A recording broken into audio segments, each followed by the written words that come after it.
रहीम अस्सलाम वालेकुम दोस्तों, I Mareed Salim. Welcome to my YouTube channel Naval Orchard. कैसे हैं आप सब लोग? तो कैसी जा रही हैं गर्मियाँ? मैं आप सबकी दुआओं से अल्हम्दुलिल्लाह पहले से बहुत बेहतर हूँ।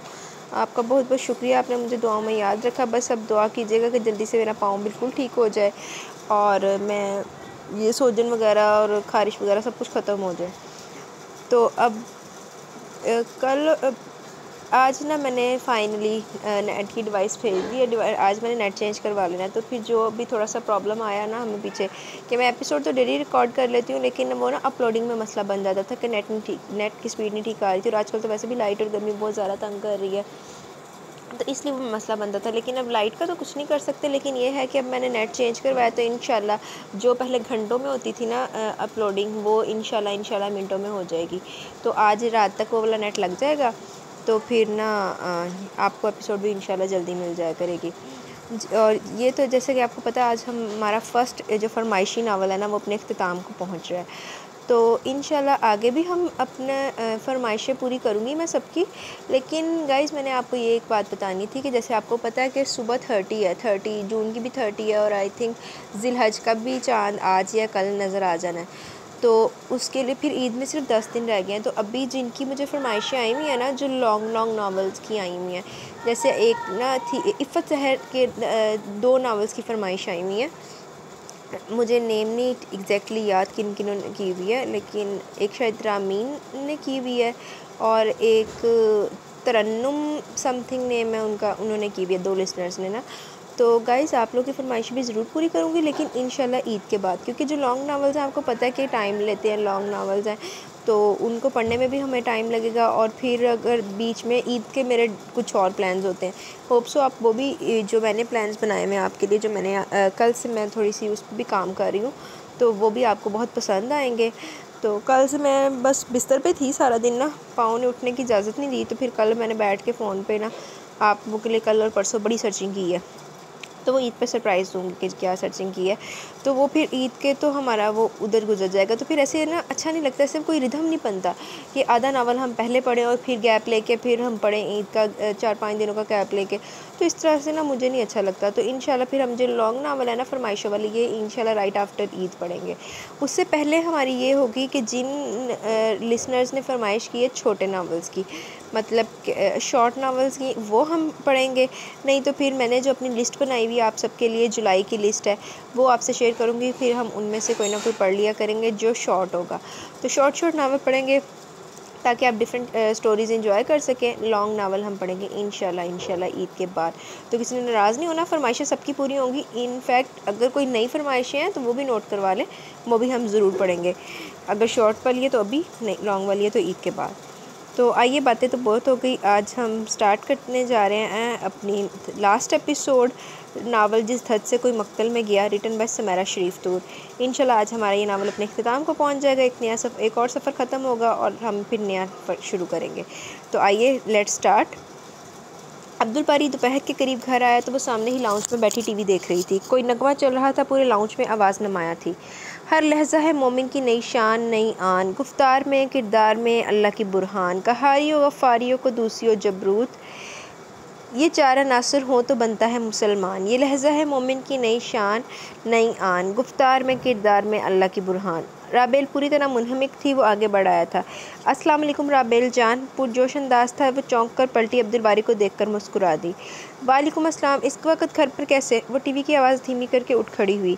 क्या करूँ, तुम्हारे बिना ऑफिस में भी एक पल को सुकून नहीं मिलता। दिल चाह रहा था कि उड़ कर 1 मिनट तुम तक पहुंच जाऊं, और देख लो अब सामने हूँ। बेताबाना अंदाज में वालहानापन लिए इसके गिर्द मजबूत बाजुओं का हसार खींच हुए वो इंतहाई मोहब्बत से कह रहा था।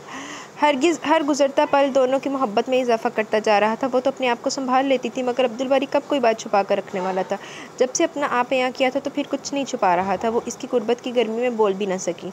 राबेल, तुम्हारी आंखें कितनी खूबसूरत हैं। जब भी तुम्हारी आंखों में देखता हूँ मुझे अपना आप भूलने लगता है। ना जाने तुम क्या हो, मेरी सारी सुध-बुध ख़त्म कर दी हो तुमने। किसी काम का नहीं रहा मैं। वो इर्द गिर्द को फरामोश किए कह रहा था। राबेल पसीने पसीने हो गई। क्या करते हैं, भाभी घर पर हैं, आज वो अपने कमरे में हैं। अपने होंठों पर ज़ुबान फेरते वो मुश्किल कह पाई, वरना कुछ बोलना मुश्किल था। इसकी कुर्बत का नशा ऐसे ही सर चढ़ कर बोलता था। अच्छा, उसने आहिस्तगी से खुद से जुदा किया। बगौर तकने लगा। वो पजल होने लगी। आप बैठे, मैं खाने को कुछ लाती हूँ। इसकी नज़रों की वारफ्तगी से घबराकर उसने खिसकना चाहा, मगर अब्दुल बारी नफ़ी में सर हिला गया। खाने का मेरे पास वक्त नहीं, बस तुम्हें मिलने आया था। वो इसे अपने हिसार में लिए सोफ़े पर जा बैठा। वो कोई मज़ाहमत भी ना कर सकी, जबकि भाभी घर पर थी और अब्दुल बारी को कोई परवाह न थी। तुम्हारे हाथ भी कितने खूबसूरत है, नरम और नाजुक रुई के गालों जैसे। राबेल के हाथ अपने चेहरे पर फेरते आंखें बंद किए वो गुम था। राबेल ने घबरा कर इधर इर्द गिर्द देखा, फिर हाथ खींच लिए। अब्दुल बारी ने आंख खोल कर देखा। कितनी जालिम हो तुम, मैं तुम्हारी दीद के लिए इतनी दूर से भागा आ रहा हूँ और तुम हो के। इसने कुछ खफगी से कहा, मगर फिर अगले ही लम्हे टोन बदल गया। तुमने कभी सोचा है अगर मैं कभी भी ना रहूँ तो तुम मेरे बाद क्या करोगी? वो इतनी गैर मुतवक्के गुफ्तगू वो भी इतनी संजीदगी से शुरू कर देगा, इसे अंदाज़ा नहीं था। राबेल ने कुछ उलझ कर देखा। यार ये ना मुझे ना कुछ गड़बड़ लग रही है। जितनी दफ़ा मरने का जिक्र कर चुका ना, अल्लाह खैर ही करे। क्या बात है, ये एकदम मरने का शौक़ क्यों हो रहा है? अपने आप को नॉर्मल करते हुए पूछा। फ़र्ज़ करो ना अगर मैं वाकई मर जाऊँ, भाई दूसरी शादी के चांस तो पक्के हैं ना। आंखों और चेहरे पर वाज़ह शरारत चमक रही थी। वो एकदम पीछे हटी। अब्दुल बारी, वो बहुत कम इसे पूरे नाम से पुकारती थी, वरना बारी ही कहती थी। वो मुस्कुराया। इस वक्त राबेल का गुस्सा देखने के काबिल था।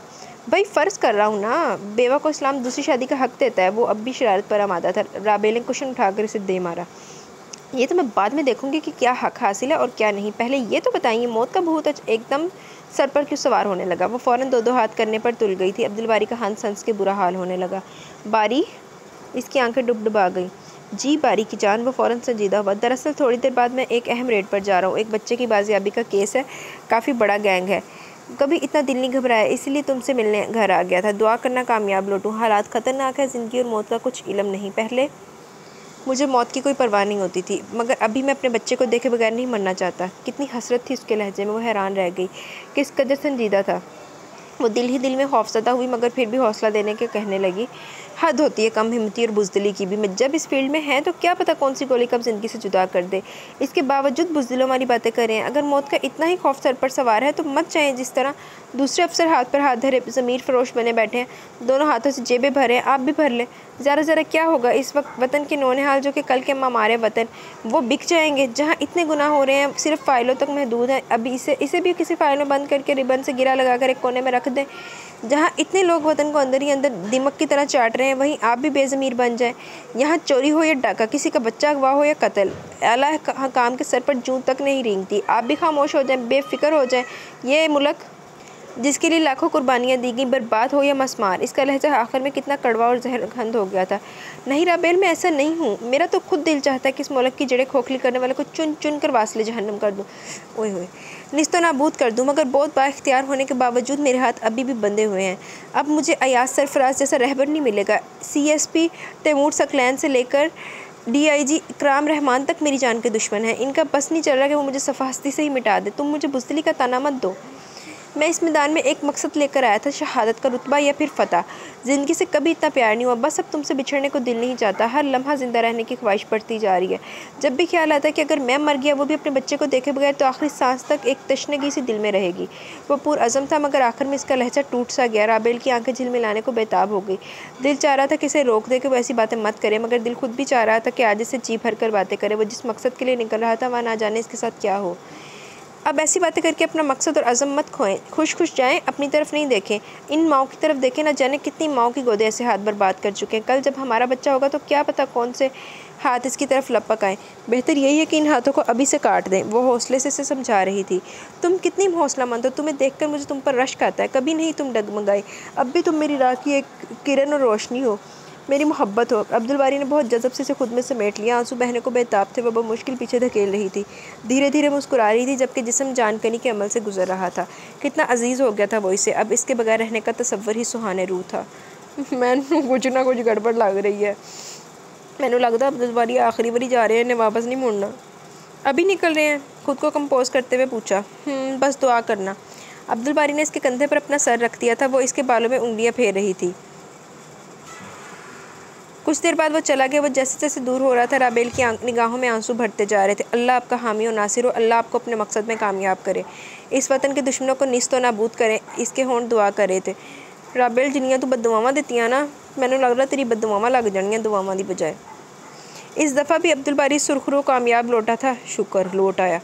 पूरा ग्रोह गिरफ्तार कर लिया गया था। सिर्फ 2 अफराद भागने में कामयाब हो गए थे, वो ये सब अपने तौर पर कर रहा था। तैमूर सकलैन CSP की तरफ से इस पर बहुत दबाव था, मगर वो किसी की भी नहीं सुन रहा था, किसी को भी खातर में नहीं ला रहा था। चूँकि इसका गुज़िश्ता रिकॉर्ड बेदाग था, सो इसके मुताल्लिक़ कोई अमली कदम भी नहीं उठाया जा रहा था। वो हर केस बहुत एहतियात से हल करता था। गुज़िश्ता वाक़यात की तरह इसने इस केस को भी प्रेस में और पूरे मीडिया के ज़रिए कवरेज करवा दी थी। सो कोई भी इस पर हाथ डालते हुए 100 बार सोच रहा था। जबकि इस दफ़ा उसने जिन लोगों को गिरफ्तार किया था उन्होंने DIG इकराम रहमान के मुताल्लिक़ काफ़ी कुछ उगला था। अब्दुल बारी का अगला टारगेट इकराम रहमान था, मगर वो इस पर हाथ डालने से पहले हर तरह से तसल्ली कर लेना चाहता था। चलो शुक्र अब्दुल बारी वापस से आया, मैं अंदर टेंशन ही लगी हुई सी। मजबूत और ठोस शवाहिद की रोशनी में पक्के हाथ डालना चाहता था। वो अपने ऑफिस में था जब अरकम की कॉल आई थी। वो फ़ौरन निकल खड़ा हुआ। अरकम के पास इकराम रहमान के मुताल्लिक़ काफ़ी सबूत थे। इधर उधर की भाग दौड़ में अब्दुल बारी का सारा दिन निकल गया। शाम के करीब वो घर लौटा। सामने सभी परेशान और मुतफक्कर दिखाई दिए। क्या हुआ? भाभी, अम्मी और राबेल को रोते देखकर उसने पूछा। सुबह फ़हद स्कूल गया था, इसे किसी ने अगवा कर लिया। इसके स्कूल से पता करवाया तो इल्म हुआ कि कोई 2 आदमी तुम्हारा नाम लेकर इसे ले गए हैं। बाबा ने बताया। वो हैरान और शशदुर रह गया। चलो नमा से आपा, नवा कट्टा खोल गया अजय। थोड़ी देर पहले कुछ नामालूम लोगों का फ़ोन आया, सख्त धमकियाँ दे रहे हैं। वो कह रहे हैं कि अगर हमें फ़हद जिंदा सलामत चाहिए तो तुम्हें इनके गिरफ्तार किए हुए आदमियों को छोड़ दो। वो चुप का चुप खड़ा रह गया। राबेल अपने बच्चे की बात करी थी और यहाँ वो हाथ इनके घर भी पहुँच गए थे। फुरकान भाई ने बताया। अम्मी भाभी का रो रो कर बुरा हाल हो रहा था। राबेल जिसकी अपनी हालत इन दिनों कुछ ऐसी थी कि जितना भी टेंशन वगैरह से दूर रखा जाता इतना ही बेहतर था, मगर वो अपनी हालत की परवाह किए बगैर भाभी और अम्मी के साथ लगी दिलजोई कर रही थी।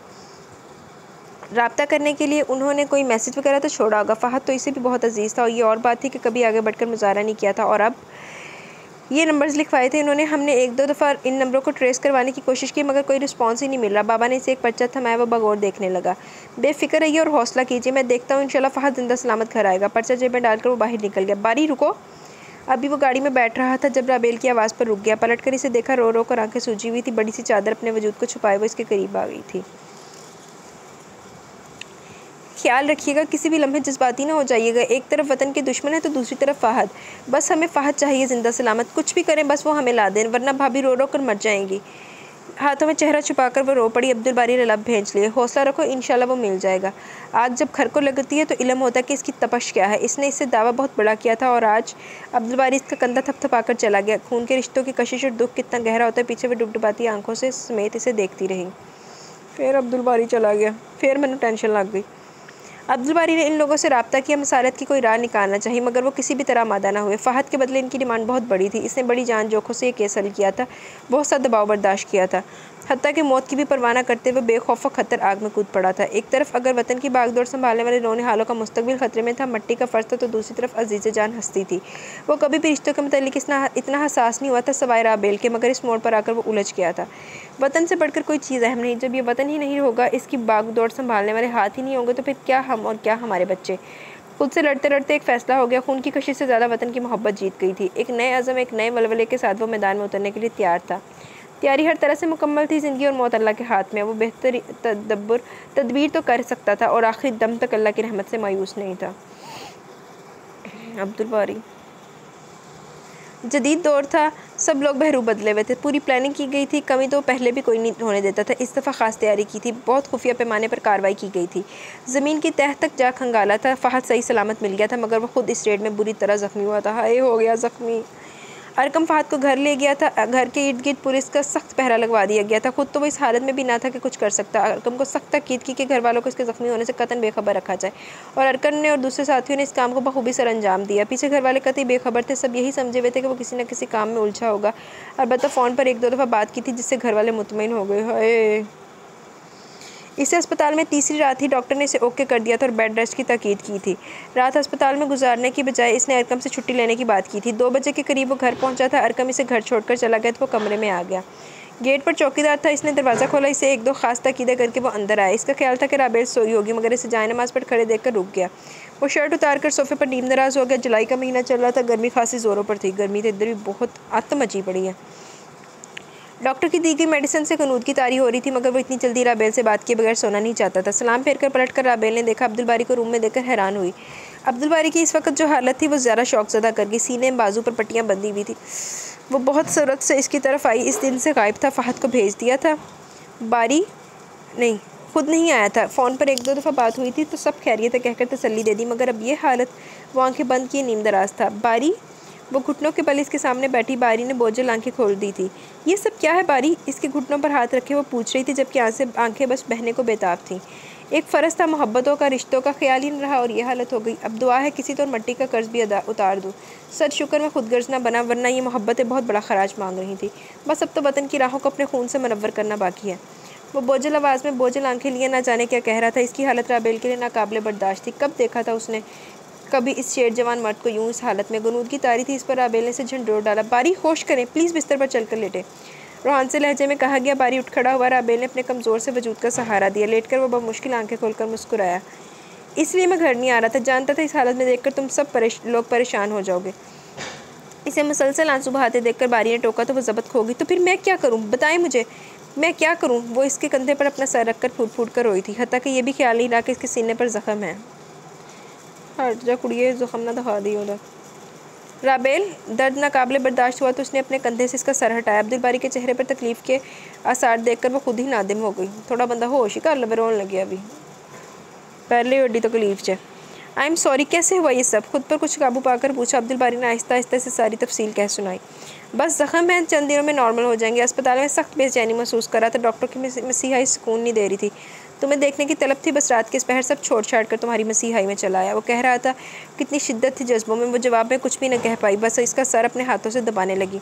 इसके हाथों की नरमाहट थी कि शायद वो बहुत जल्द गाफिल हो गया था। वो जब तक ठीक नहीं हुआ छुट्टी पर ही था। घर में सभी इसके आगे पीछे इसकी खातिर मदारत में लगे हुए थे। पूरे एक हफ्ते बाद उसने ऑफिस का दोबारा चार्ज संभाला। बहुत से काम थे निपटाने वाले। फिर अरकम इसका राइट हैंड इसके साथ साथ था। चंद दिन वो बहुत मसरूफ़ रहा। बच्चों को अगवा करने वाले मुलजमान का रिमांड जारी करवा कर पूछगछ के बाद इनका केस अदालत में चल रहा था। वो बहुत मसरूफ़ था। ऊपर से वो इकराम रहमान के पीछे लगा हुआ था। वो दफ्तर में था जब इसके CSP तैमूर सकलैन का फ़ोन आया था। तुम्हारी कार्रवाइयाँ दिन ब दिन नाकाबिले बर्दाश्त होती जा रही हैं SP अब्दुल बारी। तैमूर सकलैन काफ़ी बरहम लहजे में मुखातिब था। खैरियत सर? मैं समझा नहीं। इसका अंदाज़ अगरचे मौदब था, मगर किसी भी खौफ से आ रही था। तुम्हारे खिलाफ कई शिकायतें आ रही हैं। तुम अपने इख्तियारात का नाजायज़ फ़ायदा उठा रहे हो। हम चुप हैं, वरना तुम्हारे हाथ बांधना मुझे खूब आता है। तो फिर निमट ले सर, मेरे हाथ बिल्कुल साफ़ है, किसी बात का कोई खौफ नहीं। हाँ, अलबत्ता आप अपनी फ़िक्र करें। सुना है कुर्सी से बड़ा प्यार है आपको। वो भला अपने बाप से नहीं डरा था, अब क्या खाक डरता? Nice attitude. तुम अब्दुल बारी पछताओगे। सुन लो, DIG साहब आजकल में तुम्हारा फ़ैसला करने वाले। वो गुराया था, वो हंस दिया। ज़रूर, मैं भी मुंतज़िर हूँ। DIG किस हद तक जा सकते हैं? खुशखबरी सुना दीजिए इन्हें भी। कुर्सी बड़ी प्यारी है। मैं भी आजकल में बहुत कुछ अनोखा कर दिखाने वाला हूँ। इसने भी धमकी दी थी और फ़ोन बंद कर दिया। उसने धमकी दी थी इकराम रहमान और तैमूर सकलैन ने कोई कदम नहीं उठाया था और जवाबन वो भी खामोश रहा। वो हवा का रुख देख रहा था। वो मुंतज़िर था कि ये ऊँट किस करवट बैठता है। वक्त दिन अपने मखसूस चक्कर में थे। वो किसी की परवाह किए बगैर अपने काम कर रहा था। तैमूर सकलैन और इकराम रहमान बिल्कुल खामोश थे। इसे इनकी खामोशी बहुत खुटक रही थी, मगर भी वो बिल्कुल पहल नहीं करना चाहता था। वो इस वक्त घर पर था, नहा कर निकला था जब इसके मोबाइल की स्क्रीन चमकने लगी। हेलो। बहुत ख़तरनाक खेल शुरू किया है अब्दुल बारी। मैं खामोश था सिर्फ इसलिए कि मैं मसालियत चाहता था, और तुमने? हरगिज़ नहीं DIG साहब, आप खामोश नहीं थे। अंदर ही अंदर मुझे ख़त्म करने की साजिशें कर रहे थे। हाँ, अलबत्ता चुप ज़रूर थे, सिर्फ इसलिए कि तुम अपनी कुर्सी बचाने के चक्कर में हो। मेरे पास तुम्हारे मुतालिक जो सबूत हैं वो इतने ठोस और जामे हैं कि तुम लाख कोशिश कर लो मगर अपना बचाव नहीं कर पाओगे। तैमूर सकलैन और तुम जैसे 10 और भी आ जाए तो अब्दुल बारी का कुछ नहीं बिगाड़ सकेंगे। मैं या मेरा ईमान इतना कमज़ोर नहीं कि तुम जैसे लोगों की गिद्दड़ भपकियों से डर जाऊं। अपना बोरिया बिस्तरा समेट लो, आज से तुम्हारे दिन गिने जा चुके हैं। इसे अच्छी तरह सुनाकर मोबाइल ऑफ करके बड़बड़ाने लगा। राबेल कमरे में आई तो उसका मूड ऑफ देखकर हैरान हुई। खैरियत जनाब, ये मूड शरीफ इतना बरहम क्यों है? जबकि अब कुछ देर पहले आपके अच्छे खासे रोमांटिक मूड में छोड़ कर गई थी। चाय का कप इसे थमाकर उसने छेड़ा तो वो मुस्कुरा उठा। कुछ नहीं यार, तुम भी बस ना। वो बिस्तर पर बैठकर चाय पीने लगा। बारी क्या बात है, परेशान है? चाय पीते हुए भी वो उलझा हुआ था। वो पूछे बगैर ना रह सकी। एड्डी गर्मी से चाय पी रही है। नहीं, हाँ, डॉक्टर क्या कह रही थी? आज भी डॉक्टर से चेकअप करवा कर आई थी, इसी बाबत वो पूछ रहा था। अगले माह की 14 या 15 की डेट दी है। वैसे तो डॉक्टर मुतमईन ही है। वो सर हिला गया था। अंदाज़ अब भी पुरसोच था। कोई ख़ास बात है? हाँ, नहीं, बस लगता है तैमूर सकलैन और इकराम रहमान मिलकर कोई प्रोपेगेंडा कर रहे हैं मेरे ख़िलाफ़। अरकम को इनके पीछे छोड़ा हुआ तो है मैंने, मगर सूरत हाल वाज़ेह नहीं हो रही। वो बताने लगा था। बहुत गलत खेल है ये, मुझे तो बड़ा डर लग रहा है। आप कुछ दिन खामोश हो जाएं, देखें तो सही वो क्या करता है, फिर कोई इक़दाम उठाएं। तुम्हारा मतलब है पसपाई? वो तलख हुआ। नहीं, मेरा ये मतलब नहीं। ये हालात अभी आपके लिए साजगार नहीं है। या बाद मुखालिफ में आप कभी भी रोशनी का दिया नहीं जला सकेंगे। कुछ दिन रुक जाएं, इंतज़ार करें, हवा का रुख देखें।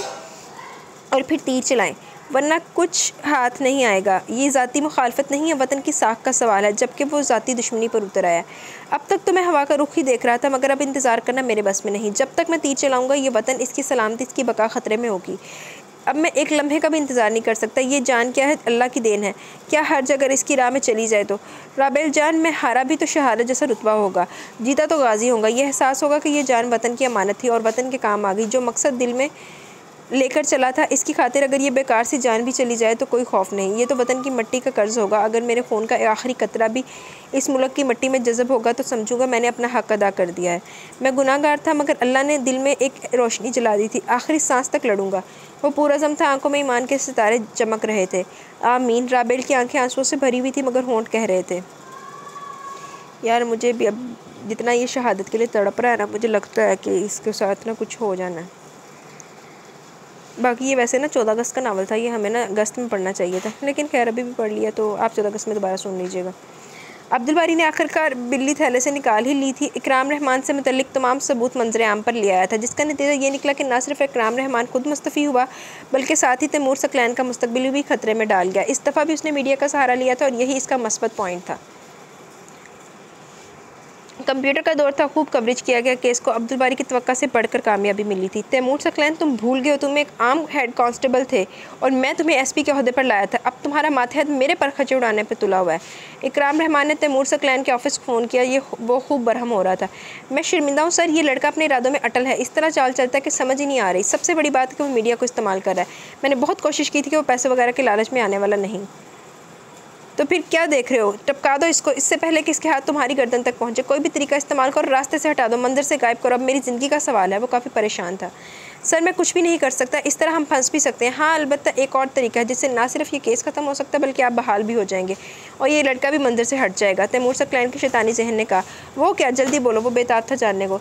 आप कुछ दिन खामोश रहें, रिलैक्स, मीडिया पुरसुकून हो जाए, इस केस को इसी तरह रहने दें। आपके इतने ताल्लुकात हैं, इन्हें इस्तेमाल करें। हर जगह आजकल पैसा इस्तेमाल हो रहा है। सब अब्दुल बारी जैसे नहीं है। यहाँ बहुत से लोग पैसे से ख़रीदे जाते हैं। इनको मजबूर करें कि इसका ट्रांसफ़र कर दें। आजकल अगस्त के महीने के सिलसिले में मुख्तलिफ प्रोग्राम तरतीब दिए जा रहे हैं। रज़ाकाराना तौर पर बहुत से लोगों की खिदमत हासिल की जाती हैं। अगस्त का महीना आने वाला और यौम पाकिस्तान के सिलसिले में मुल्क भर में जहाँ बेशुमार तकरीबात मुनक्किद होती हैं, वहाँ वही तकरीबी कार्रवाइयाँ भी। देखो ये लिखा भी मेरा ख्याल अगस्त के स्पेशल नावल है। ख़ास तौर पर कराची और लाहौर में भिजवा दें इसे, वहाँ लाहौर या कराची, इसके अंदर वतन की बड़ी मोहब्बत है। करवा दें ट्रांसफ़र, इधर कोई गोली से भी लग सकती है। अगर ना भी लगी हमें क्या, यहाँ कोई और आ जाएगा। फिर आप अफसरान बाला से कह सुनकर केस क्लियर बल्कि ख़त्म करा लीजिएगा।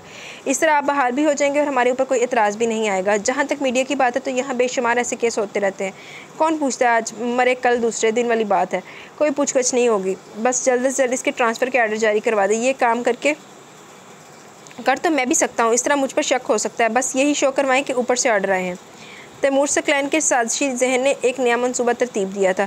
वाह यार, तुम तो बड़े काम की चीज़ निकले। पहले कहाँ थे ये मशवरा? जल्द ही कुछ करवाता हूँ, चंद दिनों में ही, इकराम रहमान खुश होकर कह रहा था। वो कह के लगा रहा था। इसके मकरूह कहकों का साथ तैमूर सकलैन ने भी दिया। इधर अभी अगस्त का महीना भी शुरू नहीं हुआ था। सब कुछ यूँ आनन फानन हुआ कि अब्दुल बारी हैरान था। इसके लाहौर ट्रांसफ़र के आर्डर आ गए थे। वो समझ तो गया था कि किन लोगों की साजिश है, मगर इसे काम करना था यहाँ नहीं तो लाहौर जाकर। यहाँ जब तक वो रहा पूरी ईमानदारी से अपना काम सर अंजाम देने की कोशिश की थी और अब इसे लाहौर चले जाना था। इकराम रहमान का केस चल रहा था, सबूत तो ठोस और जामे थे। उम्मीद थी कि वो बच नहीं पाएगा, सो वो मुतमईन था। वो लाहौर जाने की तैयारी कर रहा था। राबेल इसका सामान तैयार कर रही थी। आजकल इसकी हालत ऐसी थी कि इसे हर लम्हे इसकी ज़रूरत पड़ सकती थी। अगर फ़र्ज़ की अदायगी का एहसास ना होता तो वो रुक जाता। देख लें कोई चीज़ रह तो नहीं गई, चेक कर लें। बैग तैयार करके उसने कहा। अब्दुल बारी से देखने लगा। यहाँ से जाने को दिल नहीं मान रहा था। एक बेनाम सी अफसरदगी और यास ने दिल को अपने हसार में लिया हुआ था। मुझे यकीन नहीं आ रहा राबेल, इकराम रहमान जो मेरी जान के दर पे था वो इतनी जल्दी कैसे हार मान गई। ये भी उसकी साजिश है, मुझे रास्ते से हटाने का एक तरीका है। वो राबेल से कह रहा था। वो मुस्कुरा दी। हो सकता है कि साजिश ना हो, ये भी हो सकता है नेकी की जीत हो। वो शख्स मुअत्तल हो चुका है, इसका केस चल रहा है। अल्लाह ने चाहा तो बेहतर फ़ैसला होगा। नेकी और रास्ती की हमेशा जीत होती है, तो इस पर ईमान पुख्ता कर लें। आखिर कब तक ये लोग जीतते रहेंगे? नाउज़ुबिल्लाह, हक़ और सच गलत चीज़ें तो नहीं। जब अल्लाह के नज़दीक इनका बुलंद मुकाम है तो वो ज़मीन में भी इनकी हुक्मरानी पसंद करेगा। वो कभी भी अपने बंदों के लिए गलत नहीं करता। बस कुछ ना कोई मसलहत ज़रूर होती है। शायद आपकी ज़रूरत यहाँ से ज़्यादा लाहौर में होगी। ये बात दिल को समझा लें बस। वो फिर इसकी रोशनी बनी, इसको समझा रही थी। वो हंस दिया। तुम राबेल मेरा हौसला हो, मेरी राह की रोशनी हो। मैं कोशिश करूँगा जल्दी मिलने आऊँ। तुम परेशान ना होना, और इन दिनों तो बिल्कुल नहीं। वो एकदम सब छोड़कर इसकी तरफ मतवज्जा हो गया था। इसके वजूद को बाजू में भर लिया था। वो खामखा चेहरा झुका गई। ना जाने क्यों दिल की कैफियत भी अजब हो रही थी। दिल चाह रहा था कि इसे कहीं भी ना जाने दे। आंसू बस बहने को बेताब थे। वो बमुश्किल खुद पर कंट्रोल कर रही थी। एक तो जो भी अब्दुल बारी जाता ना ऐसी सिचुएशन क्रिएट हो जाती है कि मैनू खतरा पै जाता, मैनू टेंशन लग जाती है अब्दुल बारी की। राबेल तुम रो रही हो? इसका चेहरा अपने हाथ से ऊपर करते हुए पूछ रहा था। वो खुद पर जब्त ना कर सकी। इसके सीने पर सर रखे फूट फूट कर रोने लगी। तुम तो यूँ रो रही हो जैसे मैं हमेशा के लिए जा रहा हूँ। कम मौन जाने बारी यार, चंद दिनों में मैं लौट आऊँगा। ऊपर से ये नवाब साहब बातें ऐसी करके जाता है। इसके बालों पर हाथ फेरते हुए उसे तसल्ली दे रहा था। वो चेहरा उठाकर इसे शाकी नज़रों से देखने लगी। पीछे हटे, आपको तो तसल्ली देना भी नहीं आती। वो एकदम खफा हो गई। वो कहका बार हुआ। पूरा कमरा गूंज उठा था। मेरी जान, जिस जगह मैं जा रहा हूँ वहाँ तुम्हारे बेवा होने के 100% अमकान है। वो इसके साथ साथ अपने दिल को भी बहला रहा था। राबेल ने खींच के हाथ इसके सीने पर मार दिया। अपने कंधों से इसके हाथ झटक कर पीछे हट गई। बिस्तर से कुशन उठाकर दे मारा। वो मजीद हंसने लगा। मेरे साथ ऐसी बातें मत किया करे, जहर लगते हैं आप। मैं क्यों बेवा हूँ, आप हो जाएं। जहर मैंने भी लगता अब्दुल बारी दरिया गला करता है। वो फिर रोने लगी। इसकी इस बात पर वो पहले से ज़्यादा खिलखिलाकर हंसा। यानी बेवा? इसने जुमला पकड़ा था। बारी? वो जिच हो गई। ओ मेरी जान, इतने अहम मौके को यूँ लड़ झगड़ कर आंसू बहाकर ज़ाया मत करो। ज़्यादा राय इकट्ठा करने दो, तन्हाई में काम आएगा। इसने इसे फिर बाजुओं में भर लिया। फिर लहजा खुद ब खुद आजुर्दा सा हो गया। मेरा दिल नहीं चाह रहा राबी जाने को। कोई ऐसा मंत्र फूको कि ये घड़ी यहीं थम जाए, वक्त की गर्दिश रुक जाए। प्लीज़ राबेल, वो सरगोशी के से अंदाज में कह रहा था। अब्दुल बारी का सीना इसके आंसू से भीगने लगा था। इसकी दस्तों निगाह की हिद्दत पुरजोश लमस बेकरारियाँ बेताबियाँ इसके अंदाज का हवाल सुना रही थी। वो इसकी कुर्बत में मज़ीद बिखरती चली गई। फिर वो चला गया, हज़ारहा वादे करके और बहलावे देकर। वो तन्हा रह गई। एक एक लम्हा काटना मुश्किल होने लगा। इन दिनों वो जिस कैफियत से गुजर रही थी, इसमें से किसी साथी, किसी अपने मोनसो कम खवार की अशद ज़रूरत थी। कुछ दिन बाकी रह गए थे। फिर इसके पास भी अब्दुल बारी का एक अनमोल तोहफ़ा था। इसके बगैर ये बाकी मानदा दिन गुजारना मुश्किल हो गया था। न जाने किस हाल में था वो। फ़ोन तो रोज़ करता था, सब खैरियत कहकर भरपूर तसल्ली भी देता था, अपना ख्याल रखने की खास ताकीद भी करता था। और वो थी कि इसके बगैर यहाँ माही बेआब की तरह तड़प रही थी। रात का आखिरी पहर इसके लिए काटना मुश्किल हो जाता था। कमरे में इसकी सरगोशियाँ गूंजती तो दिल बेकरार और तड़प उठता। आंखों की झड़ी लगती तो फिर रुकती ही ना थी। ये मोहब्बत थी, बीवी के जज्बात थे, या न जाने क्या था। बस अब दिन ब दिन इसका हौसला कम पड़ता जा रहा था। इसकी कंडीशन के पेश नज़र अम्मी इसके पास ही सोती थी। इस रात आखिरी पहर कोई भी नहीं सोया था। कल 14 अगस्त का दिन था। सारी रात टेलीविज़न पर प्रोग्राम आते रहे थे। सभी जाग रहे थे, सिर्फ वही अपने कमरे में थी। अम्मी इसके पास ही थी। अभी इनकी आंख लगी थी। राबेल को नींद नहीं आ रही थी। बारी को याद करते करते इसकी तबीयत एकदम ख़राब हो गई। अम्मी फौरी अलर्ट हुई थी। फुरकान भाई और बाबा जाग रहे थे। कुछ अम्मी ने पहले ही आगाह कर चुकी थी। फ़ौरन इसे अस्पताल ले जाया गया था। इन लम्हों में इसे सिर्फ़ और सिर्फ अब्दुल बारी का ख्याल आ रहा था। रह रह कर कितना शौक़ था इसे अपने नौमलूद को देखने का। और अब वो कितना दूर था, मीलों के फासले पर था। इस्लामाबाद से लाहौर तक का फासला कम भी नहीं था। जन्नत एकदम जैसे इसके कदमों तले आ गई थी। खूबसूरत सेहतमंद बच्चे को इसने जन्म दिया था। अब्दुल बारी का वारिस इस दुनिया में आ चुका था। फजर के करीब का वक्त था। 14 अगस्त की रोशन तारीख थी और अब्दुल बारी खुद कतई बेखबर था। न जाने वो कहाँ था। कल सारा दिन भी उसने कोई फ़ोन नहीं किया था। बच्चा बहुत प्यारा था, बना बनाया छोटा अब्दुल बारी था। वो कई सानियाँ यकटक इसे देखे गई। हर तकलीफ़, हर एहसास जैसे भूल गई। माँ बनने की खुशी ही ऐसी अनमोल थी। न जाने कब आँख खुली थी। कमरे में सभी थे, वो देखने लगी। माशाल्लाह, बहुत प्यारा है हमारा बेटा, अम्मी कह रही थी। वो मुस्कुरा दी। बिल्कुल अपने बाप पर गया है। वही नाक, वही नक्शा, सिर्फ आंखें मोटी मोटी माँ पर हैं। भाभी रिमार्क्स दे रही थी। बहुत मोहब्बत थी इनके लहजे में। बेटा जो हुआ अब्दुल बारी का इसी पर जाना है।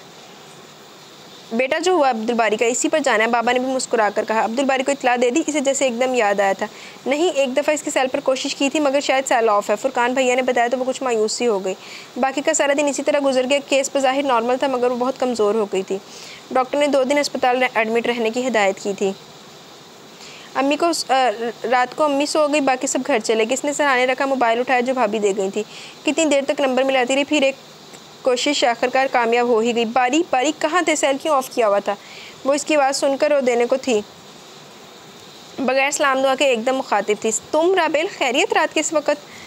आप तो यहाँ से जाकर जैसे सब कुछ भूल गए हैं। इतना भी याद नहीं रहा कि आज क्या तारीख है और डॉक्टर ने क्या डेट दी थी। अब इसके आंसू बाकायदा बहने लगे। दूसरी तरफ वो सचमुच चौंका। ओह नो, सॉरी मेरी जान, आई एम सो सॉरी। आजकल मैं बहुत मसरूफ़ रहा हूँ। एक लम्हे की भी फुर्सत न थी। यौम आज़ादी है आज और मैं भूल गया कि एक और अहम वाक़या भी इस डेट को मेरी ज़िंदगी में रोनमा होने वाला है। Really sorry. बताओ सब खैरियत है ना? वो जानने के लिए बेताब हुआ। आपका वारिस गुज़िश्ता आखिर रात को 14 अगस्त की तारीख में इस दुनिया में आ चुका है। वो महजूब से अंदाज में इसे ये खुशखबरी सुना गई। इस वक्त यूँ हालत हो रही थी जैसे वो सामने हो। और रियली राबी, तुम सच कह रही हो ना? मेरा बेटा पैदा हुआ है? दूसरी तरफ से वो खुशी से पागल होने को था। और राबेल, थैंक यू अल्लाह मियाँ। खुशी से मखमूर आवाज़ थी। कैसा है वो? लहजे में दुनिया भर का इश्तियाक था। मैं क्या जानूँ, आकर देख लेना। राबेल का मूड एकदम शगुफ्ता हुआ था। दूसरी तरफ पड़ने वाला कहका इसे हकीकतन गुलकनार कर गया। अब तो एक लम्हा भी नहीं लगाऊंगा, हवा के दोष पर उड़ता आऊँगा सिर्फ बेटे को देखने। नहीं, बेटे की वालिदा माजिदा को भी प्यार करने आऊँगा। आज के दिन की इतनी अनमोल खुशी इसी के तवस्सुत से तो मुझे मिली है। वो कितना खुश था, वो बारे हया से कई लम्हे बोल भी ना सकी। राबेल, इसने पुकारा। तुम ठीक हो ना? वो बहुत तवज्जो लिए पूछ रहा था। वो मुस्कुरा दी। कब आ रहे हैं आप? कुछ हिम्मत की थी। क्या तुम मेरे आने का अमली सबूत दोगी? बताओ राबेल जानम। वो एक लम्हा भी ज़ाया करने को तैयार नहीं था। वो पजल हो गई इस खुले डुले अंदाज पर। आप बहुत बदनीयत हूँ। इसका जुमला बारी ने उचक लिया। वो खुलकर मुस्कुराई। वो तो है। तो फिर ठीक है, आकर बताऊंगा। दिल तो चाह रहा है कि अभी आ जाऊँ। बहुत अहम ड्यूटी पर हूँ, सिर्फ इंतज़ार करो। 2-3 दिन बस, फिर आ जाऊँगा। वो संजीदा हो गया था। और हाँ राबेल, इस वक्त बहुत बिजी हूँ। फ़िलहाल इजाज़त चाहूँगा। तुम मेरे बेटे को मेरी तरफ से भरपूर प्यार करना। वो एकदम बहुत ही ज़्यादा उजलत में लग रहा था। और बेटे की माँ को? राबेल का जी नहीं चाह रहा था कि वो फ़ोन बंद करे। बेटे की माँ को हम खुद आकर बनफ़से नफीस हैंडल कर लेंगे। बस बेटे की वालिदा माजिदा थोड़ा सा इंतज़ार कर लें। अब्दुल बारी ने फ़ोन बंद कर दिया। वो इससे बात कर लेने के ख्याल से ही सरशार हो गई थी। 2 दिन बाद वो घर शिफ्ट हो गई। इसका ख्याल था कि अब्दुल बारी ज़रूर आ जाएगा, मगर अगला दिन भी गुजर गया और वो ना आया। वो अनजाने खदशों में उलझती परेशान हो गई, हत्ता कि इससे अगले दिन इसकी कॉल आ गई। अब बहुत झूठे और दगाबाज है, आने का वादा किया और ना आए। वो कोसों दूर था, सामने होता तो न जाने क्या हशर कर डालती। अब सिर्फ गुस्से का इजहार ही कर पाई थी। कैसा है हमारा बेटा? बहुत मोहब्बत से पूछा गया। वो फट पड़ी। मुझे नहीं पता, इतनी परवाह है बेटे की तो आकर देख ले। लगता है बहुत नाराज़ हो मेरी जान। वो मुस्कुरा रहा था। तो और क्या ना हूँ? आपको क्या इल्म कितनी तकलीफ़ सही है मैंने। एक लम्हा आपको कितना याद किया मैंने।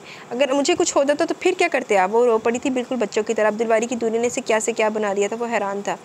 राबेल जाने अजीज़, क्या हुआ? क्यों रो रही हो? मैं तो बहुत बाहौसला और समझदार समझता था तुम्हें। इतनी कम हौसला तो कभी नहीं रही तुम। दूसरी तरफ वो इसकी कैफियत के ख्याल से हैरान और परेशान हो रहा था। नहीं बारी, ये खौल था बहादुरी और हौसलामंदी का। आप नज़दीक थे तो सब कुछ था। आपकी दूरी ने मुझे बहुत कुछ समझा दिया। वो रो रही थी पूरी शिद्दत से। पहली दफ़ा वो यूँ खुद स्पुर्दगी का ज़ुबान से इकरार कर रही थी, वो भी ये खुलकर। वरना तो अब्दुल बारी को हसरत ही रही थी कि वो भी कुछ कह तो ले, किस अंदाज़ में इसे नहीं चढ़ाता था। और अब ये इकरार, अब्दुल बारी का दिल खुशकुन अंदाज़ में धड़कने लगा। क्या भला? मैं आपके बगैर नहीं रह सकती। मुझे अपने पास बुला लें या फिर खुद आ जाएं, वरना ये इंतज़ार मुझे मार देगा। वो अब बगैर किसी को कोमा या फुल स्टॉप के रो रही थी। वो इस इजहार पर सरशार हो गया, मगर इसके यूँ इस कदर शिद्दत से रोने पर परेशान भी हुआ था। मैं आ रहा हूँ राबेल, सुबह तक पहुँच जाऊँगा। बस एक आखिरी मरहला रह गया, बस दुआ करना कामयाब हो जाऊँ। वरना न जाने क्या था अब्दुल बारी के लहजे में कि वो रोते हुए चौंक गई। बारी, क्या बात है? कोई मसला है? आंसू एकदम साफ़ किए थे। दूसरी तरफ से इसे कौन से हालात दरपेश थे वो कतई नाबलद थी। जब से बारी यहाँ से गया था इसने इससे कुछ भी डिस्कस नहीं किया था। सब ठीक है कहकर हमेशा टाल देता। कुछ नहीं राबेल जान, बस फैज़ याद आ रहे हैं। जिस हद से कोई मक्तल में गया वो शान सलामत रहती है। ये जान तो आनी जानी है, इस जान की कोई बात नहीं। मैदान वफ़ा दरबार नहीं, या नामो नसब की पूछ कहाँ। आशिक तो किसी का नाम नहीं, कोई इश्क कुछ इश्क किसी की ज़ात नहीं। गरबाजी इश्क की बाजी है, जो चाहो लगा दो डर कैसा। गर जीत गए तो क्या कहना, हारे भी तो बाजी मात नहीं। वो उसके लहजे की फवार में भीगती गई। बारी, राबेल के होंठ नीमवा होकर फिर एक दूसरे में मदगम हो गए। कुछ मत कहना मेरी जान, बहुत कुछ कहना है, बहुत कुछ सुनना है, सब आमने सामने कहेंगे। वो गंभीर लहजे में कह रहा था। तुम पर ब्लैक कलर बहुत सूट करता है। वो कल पहन रखना, मैं जब आऊँ तो मुझे तुम इस रंग में मिलो। मेरे बेटे को भरपूर प्यार करना और अपना हमेशा ख्याल रखना। ज़िंदगी ने अगर मोहलत दी तो अगली सुबह तुमसे इंशाल्लाह मिलूँगा। अब्दुल बारी का लहजा शायद टूट रहा था। न जाने क्या बात थी। वो रो पड़ी। बारी, आपका बेटा बिल्कुल आप पर गया है। बना बनाया अब्दुल बारी है, सिर्फ आंखें मुझ पर हैं। न जाने किस एहसास से कटकर वो इसे बता रही थी। लहजे में हसरतें थी। मेरा बेटा जो हुआ, अंदाज़ अब सरगोशियाना था। वो एक उम्मीद की किरण है हमारे लिए, एक रोशन उम्मीद। तजदीद अहद के दिन पैदा हुआ है वो मेरे लिए। अंधेरी राहों में एक किरण, एक रोशन, एक अज़म लेकर आया है। मैं लौटा तो इसका नाम ईमान रखूँगा। अल्लाह ताला की तरफ से वो 14 अगस्त का अनमोल तोहफ़ा है मेरे लिए।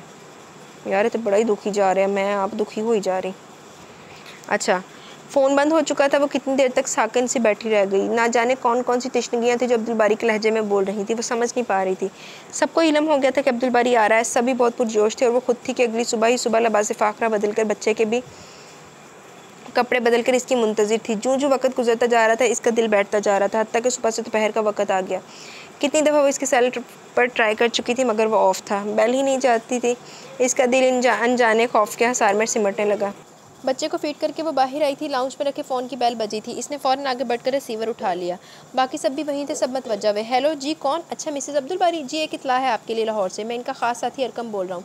कैसी इतला? इसका दिल उछल कर हलक में अटका, गोया टांगों से जान निकल गई। इसके ख्याल से कि वो खुद कलाम क्यों नहीं कर रहा, जबकि इस वक्त इसे यहाँ इस घर में होना चाहिए था। और अब ये फ़ोन, हाय मेरे अल्लाह, मेरे हाफिज़, मुझे पर मेरी बर्दाश्त से ज़्यादा बोझ ना डालना। राबेल का रवां रवां अर्श इलाही की तरफ महवे पुकारता। एसपी अब्दुल बारी साहब जब से यहाँ लाहौर आए थे, कुछ नादीदा हाथ इनके पीछे लगे हुए थे। हर मौके पर वो बाल बाल बच जाते थे। फिर इन्होंने सुराग भी लगवा लिया कि वह नादीदा हाथ किन लोगों के हैं। वो जुर्म की दुनिया में अच्छे नाम से याद नहीं किए जाते थे। वतन के मुहाफ़िज़ जब इनके दुश्मन बन जाएँ तो फिर इसके सीनों पर दिल की जगह पत्थर होते हैं। गासिबो अयार चेहरों के मालिक बेज़मीर लोग होते हैं। अब्दुल बारी जो एक ख़ास मकसद के लिए लड़ने को इस मैदान पर उतरे थे, वो अब कैसे इन लोगों को जाने देते? इस मुल्क की मिट्टी का कर्ज अदा करना चाहते थे अपने खून का नजराना देकर, इस मुल्क को शरंगेज़ों से पाक व साफ़ करके। वो दिन रात की परवाह किए बगैर वो सिर्फ इन हाथों को काट देना चाहते थे जो मुल्क के नासूर थे और अंदर ही अंदर वतन की जड़ें खोखली कर रहे थे। इस काम के लिए उन्होंने मुझे बतौर ख़ास इस्लामाबाद से लाहौर बुलाया था। कुछ गैर मुल्की बंदे थे जो इस वतन के अहम राज और वीडियो कैसेट्स वगैरह हासिल करना चाहते थे। बेज़मीर वतन के गद्दार हकाम आला इनके साथ मिले हुए थे। 14 अगस्त वाले दिन जब वो बादशाही मस्जिद में इलामा इकबाल के मज़ार पर सलामी पेश करते अफसरान के साथ थे, तो इसके बाद भी इन पर एक हमला हुआ। वो बाल बाल बचे थे। कुदरत को शायद अभी कुछ और मंजूर था, वो ज़िंदा बच गए। दुश्मनों का मकसद इनको अपने रास्ते से हटाना था। वो एक अरसे से इनकी हिट लिस्ट पर थे। गुज़िश्ता रात भी अब्दुल बारी साहब ने कुछ नफरी के साथ इन तकरीबकारों गद्दार वतन ज़मीर फ़रोशों पर हमला कर दिया। इनके तमाम साथी इनको ऐन वक्त पर दगा दे गए। वो सब वतन के दुश्मनों के हाथों बिक गए थे। मैंने लगता है इतला आई है। आखिरी दम तक अब्दुल बारी साहब ने डटकर बड़ी जवां मर्दी, हिम्मत, हौसले, अज़्म, ताकत से इन सफाक दरिंदों का मुकाबला किया। वो अहम राज और कैसेट्स वगैरह हासिल करनी थी, मगर फिर वो दुश्मनों की कसीर नफरी के आगे तनहा कुछ भी ना कर सके। मुझे उन्होंने वो तमाम ज़रूरी राज और चीज़ें देकर भगा दिया था। मैं आखिरी दम में इनका साथ नहीं छोड़ना चाहता था, मगर इस मुल्क की बकाओ सलामती के लिए मजबूर हो गया था। मैं इनकी हिफाजत ना कर सका। वो मुझे भी बहुत अजीज़ थे। दुश्मनों ने इनको गोलियों की बुछार से छलनी कर दिया था। उन्होंने वतन की ज़मीन पर आखिरी सांस तक जान लड़ी थी। गया हत्ता कि खून पानी की तरह बहने लगा था। बहुत अफसोस से कहता हूँ कि अब इस दुनिया में नहीं हैं। आप हौसला कीजिए, आखिरी दम तक वो आपको याद करते रहे थे। फ़ोन की लाइन बेजान हो चुकी थी। वो ज़मीन पर बैठती चली गई। अब्दुल बारी, बाबा, अम्मी, बाबा। इसके अंदर से कराहें उठने लगी, बदन से शोले से बुलंद होने लगे थे। जान जिस्म से निकलती जा रही थी। बैन थे, सिसकियाँ थी, कराहें थी। एक हशर सा बर्पा हो गया था पूरे वजूद में। जिस धज से कोई मक्तल में गया वो शान सलामत रहती है। चारों तरफ से एक ही आवाज़ गूंज रही थी। वो आशिक था वतन का, इसे इश्क था वतन की मिट्टी से। वो अपना कहा पूरा कर गया था। वतन की आन बान बकाओ सलामती के लिए अपना सब कुछ कुर्बान कर गया था। इसे लग रहा था जैसे कोहराम बर्पा हो गया। और अगले ही दिन अब्दुल बारी की लाश आ गई थी। जिसने सुना तड़प उठा। इसका वजूद पहचाना नहीं जा रहा था। दुश्मनों ने इस पर बुरी तरह से अपने शौक़ पूरे किए थे। हर आँख अश्कबार थी, हर दिल तड़प रहा था, हर कोई गम से निढाल था। कितने ही दिन ऊपर तले गुजरते चले गए। पुरसाद देने वालों की कतारें सी लग गई और इनमें दो चेहरे तैमूर सकलैन और इकराम रहमान के थे, जो अपने अहदे पर बहाल हो चुका था। वो अब्दुल बारी की मौत का असल सबब था। है ना, तो कुत्ते की मौत आ जाए ना पकड़ सुनते हैं मेरे मुँह से। वो बहुत निडर, बेबाक और जवां मर्द था। हर आग में बेखौफ खतर कूद पड़ता था। इसके इरादे बहुत बुलंद थे, कोई ढा नहीं सकता था इसके इरादों को। तखरीबकारों गद्दारों के लिए इसके दिल में एक नफ़रत सी थी। वतन के लिए इसकी खिदमत हमेशा याद रखी जाएंगी। तैमूर सकलैन बाबा को कह रहे थे। वो सर दा भर कर रह गए। इनका बेटा मर गया था। वो किससे शिकवा करते? पर्दे के पीछे खड़ी राबेल सुन रही थी। वो जुर्रत और हौसले में बेमिसाल था। वतन के दुश्मनों को ख़त्म करने का अटल इरादा रखता था। वो नहीं रहा, मगर इसके अहद को हम आगे ज़रूर बढ़ाएंगे। हमारे दरमियान सिर्फ एक गलत फहमी थी, जो सबूत झूठे थे, जो मैं दोबारा बहाल हो गया हूँ, मगर मेरे दिल में इसके लिए अभी भी बहुत मुकाम है। अल्लाह इसे जन्नत में जगह अता फरमाए। इस मुल्क में इस जैसे कई अब्दुल बारी हैं, मगर अपनी मिसाल आप था। अभी भी बहुत से ऐसे हैं जो दिलो जान हथेली पर रखे वतन की आन बान और शान के लिए लड़ रहे हैं। वो शहीद वतन है। हकाम आला और अफसरान से गुजारिश करूँगा कि इसे खसूसी एजाज़ात और सतारा जुर्रत और इम्तियाज़ से नवाजे। वो इस लायक था। अल्लाह आपको सब्र जमील अता फरमाए। रहमान इकराम अपनी मकरू ज़ुबान से सब कुछ कह रहा था। राबेल का जी चाहा कि इसको इनके मकरू चेहरों समेत इस दुनिया से ही रुखसत कर दे। मेरा भी दिल यही चाह रहा है। वो कमरे में बंद हो गई थी। अब्दुल बारी को गए कितने दिन हो गए थे, मगर वो अभी तक इसी स्याह मातमी लिबास में थी जो अब्दुल बारी को बहुत पसंद था। आखिरी ख्वाहिश यही की थी उसने, और हमेशा के लिए यही लिबास इसका मकसद कर गया था। अब्दुल बारी का बेटा बेखबर सो रहा था। इसमें मासूम को तो ये इल्म भी नहीं था कि इस पर कितनी बड़ी क़यामत टूट चुकी है। बदनसीब को बाप के हाथ का लमस भी नसीब नहीं हुआ था। झुककर इसकी पेशानी चूम ली, जो अब्दुल बारी के लिए ईमान था। तजदीद अहद के दिन पैदा होने वाला अल्लाह ताला का अनमोल तोहफ़ा था। अब्दुल बारी की कुर्बत के हसीन लम्हात की वाहिद निशानी था। अभी वो अब्दुल बारी की तस्वीर लेकर बिस्तर पर बैठी ही थी कि दरवाजे पर दस्तक हुई। अम्मी और बाबा अंदर आ गए थे। अब्दुल बारी का साथी आया था, अरकम, जो आखिर वक्त में उसके साथ था। वही चंद चीज़ें देकर गया। कह रहा था बारी की खास ताकीद थी कि तुम्हें दे दी जाए। चमड़े का मजबूत बैग था, इसने थाम लिया। हौसला रखो, अब हमें इसके बगैर ही जीना है। वो इतनी ही उम्र लिखवा कर आया था। इसके सर पर दस्ते शफ़क़त रखकर बाबा पुरनम लहजे में कहते हुए बाहर निकल गए थे। फिर अम्मी भी आंखें साफ़ करते हुए बाहर चली गई थी। इसने बैग खोला था। चंद कैसेट्स थी, वीडियो, कुछ और कागजात थे, कुछ नक्शे थे, फिर एक लिफाफा था जिसके ऊपर लिखा हुआ था मेरी राबेल के लिए। वो कट सी गई। इसने लिफाफा खोल लिया। अब्दुल बारी की पहली और आखिरी तहरीर इसके सामने थी, इसके नाम पर, जाने अब्दुल बारी। हो सकता है जब ये ख़त तुम्हें मिले मैं तुम लोगों में ना हूँ, और ये भी हो सकता है कि इस ख़त की बजाय मैं खुद आ जाऊँ। बहरहाल उम्मीद पर दुनिया कायम है। अब तो हमारा ताल्लुक़ पहले से ज़्यादा मजबूत हो गया। तुमसे फ़ोन पर बात करने के लिए बात ख़त लिख रहा हूँ। वक़्त का कुछ भरोसा नहीं, अगर खुद ना आ सका तो ये ख़त तो होगा ना। अब तो एक ही ख्वाहिश है अपने बेटे, अपने नूरे चश्म को देखने की। औलाद की मोहब्बत इंसान को कितना हरीस बना देती है, कुछ सोचा भी ना था। मेरे और तुम्हारे रिश्ते का हसीन तोहफ़ा, मेरे और तुम्हारे खूबसूरत लम्हात का अल्लाह की तरफ से अता किया गया बेहतरीन हदिया, हमारा बेटा, हमारा ईमान। राबेल जान, बहुत अरसा पहले ही मैंने सोच लिया था कि अगर हमारे यहाँ बेटा पैदा हुआ तो इसका नाम ईमान रखूँगा, और बेटी पैदा हुई तो इसका नाम उम्मीद रखूँगा। ये ईमान और उम्मीद ही मेरे हौसले और अज़म, मेरी राहों की तरीक़ियों को दूर करने का सबब बने हैं। तुम्हारा वजूद मेरी किरण है, तुम्हारे किरदार की पाकीज़गी मेरी रोशनी है, मेरे जज्बात की सही राह मुतय्यन करने का सबब बनी हो तुम। अगर अल्लाह ने मेरा सीना ईमान की रोशनी से भर दिया था तो बहुत हद तक ये रोशनी तुमसे मुस्तार ली है मैंने। तुम्हारी बातें, तुम्हारा हौसला और किरदार की पुख्तगी देखकर मैं दंग रह गया हूँ कि क्या कुछ नहीं किया मैंने तुम्हारे साथ, तो तुम किसी मोड़ पर नहीं डगमगाई। मैंने जो ज़ोर ज़बरदस्ती की, हर जायज़ और नाजायज़ की परवाह नहीं की, तो सिर्फ़ इसलिए कि मैं वाकई तुम्हें खोना नहीं चाहता था, किसी भी कीमत पर नहीं। और तुम इतनी कम अकल थी कि मेरे जज्बात को समझने की बजाय मेरी ज़ुबान के इकरार को ज़िद मानकर मुझे हमेशा गलत समझती रही। तुम ईमान की देवी थी, मेरा इश्क, मेरा सरूर, मेरा यकीन, सब कुछ थी। राबेल, जब से मैं यहाँ आया हूँ मैं बहुत कुछ तुमसे छुपाने लगा हूँ। मकसद सिर्फ यही था कि तुम हर तरह की टेंशन से दूर रहो। इस्लामाबाद में तो फिर कुछ अमन बाकी है। पाकिस्तान का दारुल हुकूमत होने की बिना पर थोड़ा बहुत सुकून कायम है इसमें, मगर जब से यहाँ आया हूँ मैं हैरान हूँ। तैमूर सकलैन और इकराम रहमान जो इस वतन के नासूर हैं, जिनके इरादे बहुत घटिया हैं, वो तो कुछ भी नहीं। यहाँ इनसे बड़े नासूर छुपे हुए हैं, इनसे बड़े गद्दार और शरपसंद मौजूद हैं यहाँ। अब मुझे लगता है कि मेरा मकसद तो अभी शुरू हुआ है। पीछे जो कुछ करके आया हूँ वो तो कुछ भी नहीं। मैं किस को ख़त्म करूँगा। यहाँ तो हर तरफ अनदेखे हाथ वतन की तरफ बढ़ रहे हैं, इसकी सलामती के दर पे है। तखरीबकारों की कार्रवाइयाँ दिन ब दिन बढ़ती जा रही हैं। गैर मुल्की अनासिर अपना नेटवर्क इस कदर वसी पैमाने पर फैलाए हुए हैं कि जहाँ भी पाँव रखते हैं बमबारी होने लगती है। राबेल मेरी जान, ये इस्लामी मुल्क है जहाँ किसी को भी अमान हासिल नहीं। हर कोई जल रहा है, तड़प रहा है, मर रहा है, कोई पूछने वाला नहीं, कोई देखने वाला नहीं। इस कौम पर इतना बड़ा ज़मीनी कहर ज़लज़ले की सूरत में नाजिल हुआ, फिर भी इबरत हासिल नहीं हुई। मैं तो तैमूर सकलैन और इकराम रहमान वगैरह से गरेज़ां था, खार खाता था। यहाँ तो हर शख्स के चेहरे पर नकाब है, हर शख्स के हाथ में खंजर है। मैं किस को बेनकाब करूँ, समझ में नहीं आता। जाने बारी, क्या कहूँ, क्या बताऊँ। जब यहाँ आया तो सबसे पहला केस जो हाथ लगा वो इन चंद गैर मुल्कियों का था जो मशकूक सरगर्मियाँ करते हाथ लगे थे। पूछगछ की तो हकीकत खुली कि वो लोग यहाँ से कुछ अहम राज और वीडियो कैसेट्स हासिल करने आए हैं। जब से आया हूँ इसी केस को सुलझाने पर लगा हूँ। इंतहाई अफसोस से लिख रहा हूँ, इस वतन को दुश्मनों के हाथों फ़रोख्त करने वाले हमारे अफसरान हैं, जिनके हाथों में इस वक्त हमारे मुल्क की बागदौड़ है।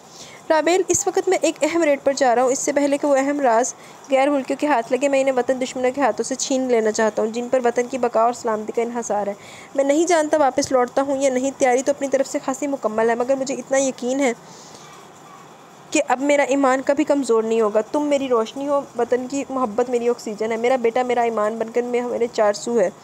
अल्लाह ने चाहा अगर कामयाब सुरखरू लौटा तो वादा है अपनी बेटी उम्मीद को भी लाने का बंदोबस्त करूँगा। बस कुछ इंतज़ार कर लो, इससे पहले इस वतन के हालात संवारना चाहता हूँ। ये नासूर वतन के इन खोखले दावे करने वालों की जमात है जो बज़ाहिर वतन परस्त है मगर बबातिन शैतान को भी पीछे छोड़ते हैं। इंतहाई घटिया और फ़िरौन फितरत लोग हैं, इनको ख़त्म करना मेरा मकसद है। राबेल, एक खास हिदायत, अगर ज़िंदा रहा तो ठीक, वरना मेरे बेटे के अंदर मेरे वतन से मोहब्बत का जज्बा ज़रूर पैदा करना। इसे ज़रूर बताना कि ये वतन कितनी कुर्बानियों के बाद हासिल हुआ था, इसकी बुनियादों में कितने लोगों ने अपना लहू डाला था। इसे ये सबक ज़रूर देना कि ये जान तो आनी जानी है, इस जान की कोई बात नहीं।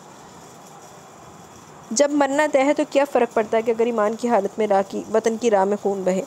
मेरे बाद कभी हौसला ना हारना, तुम्हारा अज़म मेरी ज़ात से ना हो, वो ईमान हो, वो उम्मीद हो जो अल्लाह की तरफ से सीने में फूटती है। कभी हिम्मत ना हारना। थोड़ी देर पहले तुम रो रही थी और तुम्हारे आंसू मेरे दिल पर गिर रहे थे। तुम तो बहुत मजबूत हो, फिर ये रोना क्यों। बहुत कम उम्र में मैंने तुम्हारे अंदर वो जौहर देखे हैं जो बड़े बड़ों में नहीं होते। तुमसे मैंने बहुत कुछ सीखा है। ऐसी ही तरबियत मेरे बेटे की भी करना। तुम्हारा नाम अपने नाम के अलावा किसी और से बर्दाश्त करना मेरे इख्तियार में नहीं था, मगर मेरे बाद तुम आज़ाद हो। ज़िंदगी के लिए कोई बेहतर फ़ैसला कर लेना। ये ज़िंदगी बहुत बड़ी है और वक्त और हालात का कुछ पता नहीं। मेरे बेटे को मेरी तरफ से भरपूर प्यार करना, और अगर खुद आ गया तो ठीक। राबेल, अगर तुम तक ये खबर पहुँचे कि मैं वतन की काम आ गया तो हौसला ना खोना। तुम्हारे आंसू बहुत तकलीफ़ देते हैं। बस ये सोचना कि न जाने कितनी सुहागनों के शौहर वतन का काम आ जाते हैं। ऐसे लोग जिनके नाम तक नहीं पता। न जाने कितनी लाशें रोज़ बेगो कफन कब्र में उतरती हैं, जो कौन जाने। राबेल, अगर ऐसा वैसा कुछ हो गया तो मैंने अरकम को ताकीद कर दिया, वो तुम तक वो तमाम राज और वीडियो कैसेट पहुंचा देगा। अब मुझे किसी पर भरोसा नहीं रहा कि किसके हवाले ये अमानत करूं। कोई काबिल भरोसा दिखाई नहीं देता, और अरकम तन्हा ये जिम्मेदारी नहीं निभा पाएगा। सो तुम्हें हौसला करना होगा, या फिर मेरे बेटे के बड़े होने का इंतज़ार करना। मेरे पास इसे विरासत में लेने को कुछ नहीं सिवाय नेक जज्बात और इस तोहफे के, इस अमानत के। तुम इस अमानत की हिफाजत करना अगर कोशिश करो तो खुद मैदान में उतरना। तुम कम हौसला नहीं, बहुत कुछ कर सकती हो। बस मैं मुंतज़िर था तुम्हारे फारिग होने का। अगर ज़िंदा रहा तो दोनों मिलकर इस वतन को औरत हाथों के शर से बचाएंगे। अब मज़ीद वक्त नहीं है, मेरे पास वक्त बहुत कम है और बहुत से अमूर सर अंजाम देने हैं। इजाज़त देना। कुछ कहा सुना माफ़ करना। मैंने तुम्हें बहुत सताया था, सिर्फ तुम्हारे हौसले आजमाता रहा था। जब मैं ना रहा तो याद करो कि काश तुम मोहब्बत पर इकरार पहले कर देती तो ना जाने क्या करता। हाँ, अगर लौटा तो ज़रूर पूछूंगा इतनी देर क्यों की इकरार मोहब्बत करने में, जब हर तरफ मैं ही मैं था तो फिर क्यों बचती रही मुझसे। अम्मी अबू के लिए इस लिफाफे में अलहदा खत है, इन्हें दे देना। ज़िंदगी रही तो फिर मिलेंगे, अल्लाह निगहबान। वस्सलाम, तुम्हारा अब्दुल बारी। ज़बत के सारे बंदर नेज़ा हो गए। वो फूट फूट कर पूरी शिद्दत से रोने लगी, बिलक बिलक कर सिसकने लगी। वो पास था तो कभी खातिर में न लाती थी, और अब वो इस देश जा बसा था जहाँ कभी कोई लौट कर नहीं आता, तो दिल बार बार इसके लौट आने की दुआएं कर रहा था।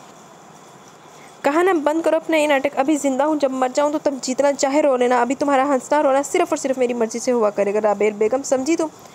तब वो समझ नहीं सकी थी, और अब जब वो नहीं रहा था तो सिर्फ रोना ही आ रहा था। दिल तड़प रहा था, कभी भी किसी भी पल सुकून न था। तुम पर ब्लैक कलर बहुत सूट करता है, वो पहन रखना। जब वापस लौटूँ तो तुम्हें इसी रंग में देखूंगा, इसी कलर में देखूँ।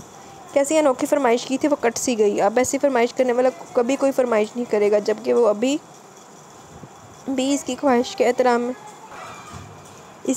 के एहतराम में ब्लैक लिबास पहने हुए थी। अभी तक यही गुमान था कि शायद सब गलत हो। अभी पलट कर देखेगी तो वो कमरे में होगा, कुछ पूछेगी तो चिढ़ाने लगेगा, उल्टा सीधा बोलेगा, और जब रोने लगेगी तो टूट कर बरसेगा। इसका बेजान छलनी वजूद देखकर भी यकीन नहीं आया था, मगर अब इसका खत इसको यकीन दिलाने लगा था इसकी मौत का।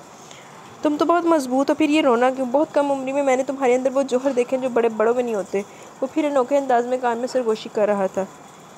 राबेल, अगर तुम तक ये खबर पहुँची कि मैं वतन के काम आ गया तो हौसला रखना। तुम्हारे आंसू मुझे बहुत तकलीफ़ देते हैं। बस ये सोचना कि न जाने कितनी सुहागनों के शौहर वतन के काम आ जाते हैं। ऐसे लोग जिनके नाम तक नहीं पता, कितनी लाशें रोज़ बेगौरो कफन कब्र में उतरती हैं, कौन जाने। अब्दुल बारी के लफ्ज़ों पर इसने कंधे पर अपने हाथ रखकर तसल्ली दी तो वो चौंक गई। बेख्तियार अपने कंधे पर हाथ रखा। वो इर्द गिर्द नहीं था, मगर वो एक किरण, एक उम्मीद छोड़ गया था। ईमान की सूरत, यकीन की सूरत इसके हाथ पहलू में गिर गए। राबेल, तुम्हें हौसला करना होगा, या फिर मेरे बेटे के बड़े होने का इंतज़ार करना। मेरे पास इसे विरासत में देने को कुछ नहीं सिवाय नेक जज्बात और इस तोहफे के, इस अमानत के।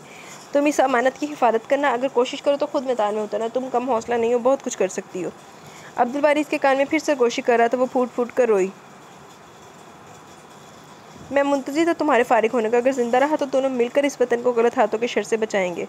इसके ख्यालात कितने अनोखे थे। हाँ, मैं तुम्हारा साथ दूंगी, तुम्हारे मकसद को आगे पहुंचाऊंगी। इन लोगों को कैफर करदार तक पहुंचाऊंगी जिन्होंने तुम्हें हमेशा के लिए मुझसे छीन लिया। मेरे ईमान के सर से बाप का साया छीन लिया है। वो एकदम अज़म लेकर उठ खड़ी हुई थी। आंखों से आंसू बह रहे थे, मगर पहले जैसी शिकस्तगी ना थी। बेड से तस्वीर उठाकर सीने से लगा ली। तुम तो मेरा साया थे, तुम तो मेरी रोशनी थे, तुम इतने अच्छे थे। इल्म न था, तुम तो खुदा की तरफ से मेरे लिए एक तोहफ़ा थे। जब हकीकत जान गई तो इस साथ पर हमेशा शुक्र अदा किया। गुनाहगार तुम नहीं, मैं हूँ जो तुम्हारी कदर ना कर सकी। अगर इल्म होता कि तुम इतनी थोड़ी ज़िंदगी लिखवा कर आए हो तो खुदा की कसम हमेशा अपनी बदन की छाँव रखती, कभी तुम्हारा दिल ना दुखाती, कभी तुम्हारे बड़े हाथों का न झटकती, कभी इनकार ना करती। वो अभी से सिर्फ याद कर सकती थी। वक्त मरग ना जाने कितना तड़पे हो गए। जालिमों ने किस तरह सारा वजूद छलनी कर दिया था। काश मैं साथ होती, कुछ तो तदबीर करती, अपने बदन का साया कर लेती, कम से कम कोई कतरा पानी हलक में अंडेलती। कितनी तकलीफ़ हुई होगी तुम्हें जब सारा बदन छलनी हो गया होगा। कितने खूबसूरत ख्वाब थे तुम्हारे। तुम तो चाहते यही थे, दो ही मकसद थे तुम्हारे, शहादत या फ़तह, और तुमने अपना मकसद पा लिया। वो रो रही थी, तस्वीर को सीने से लगाए, जब नन्हे ईमान के रोने की आवाज़ पर चौंकी थी। तुम तो मुझे जीने का सामान दे गए हो, हमारे रिश्ते की वाहिद निशानी, हमारा ईमान। मैं वादा करती हूँ तुमसे कि मैं तुम्हारा मकसद ज़रूर पूरा करूँगी। वो लोग जो वतन को दीमक की तरह चाट रहे, मैं इन्हें ख़त्म कर दूँगी। तुम मुझे जीने का मकसद दे गए हो। तुम्हारा साथ था तो सब कुछ था, अब नहीं तो कुछ हो तो सब कुछ ये वतन है। और अल्लाह से दुआ करती हूँ कि अपने बेटे को सही मानों में ईमान बनाओ, इस काबिल बनाओ कि वो तुम्हारे सब इरादों की अमली ताबीर बन जाए, तुम्हारे मकसद की तकमील करे, ये वतन के इन नासूरों को निस्तो नाबूद करे जिनको ख़त्म करने की ख्वाहिश लिए तुम कब्र में जा उतरे। उसने नन्हे ईमान को उठा लिया था। झिलमिलाती आंखों से अब्दुल बारी की तस्वीर को देखा। अब्दुल बारी के होंठों पर एक भरपूर मुस्कुराहट थी। ए अर्ज़े पाक के जांबाज सिपाही तुम्हें हमारा सलाम। ए मुल्को कौम के जानिसार गाजी तुम्हें वतन की मट्टी का सलाम। ए दिल के मकी तुम्हें वतन अज़ीज़ के नज़ारे जादवानों की निखरी फ़िज़ाओं की गुनगुनाहटों का सलाम। ए शहीद वतन राह तुम्हें सलाम। जिस हद से कोई मक्तल में गया वो शान सलामत रहती है, ये जान तो आनी जानी है, इस जान की कोई बात नहीं। वो अब्दुल बारी की आवाज़ का साथ देने लगी। अब इसे सारी ज़िंदगी इसके छोड़े हुए मकसद को निभाना था। ज़िंदगी कुछ पुरसुकून सी लगने लगी थी। ख़त्म शुरू। जी तो गाइज़ ये हमारा नावल अपने इख्तिताम को पहुंचा। जाते जाते बहुत दुखी कर गया। मैंने आपको कहा था ना, मुझे सारी एपिसोड में अब्दुल बारी की टेंशन लगी थी कि इसको कुछ हो जाना, और उसको वाकई कुछ हो गया।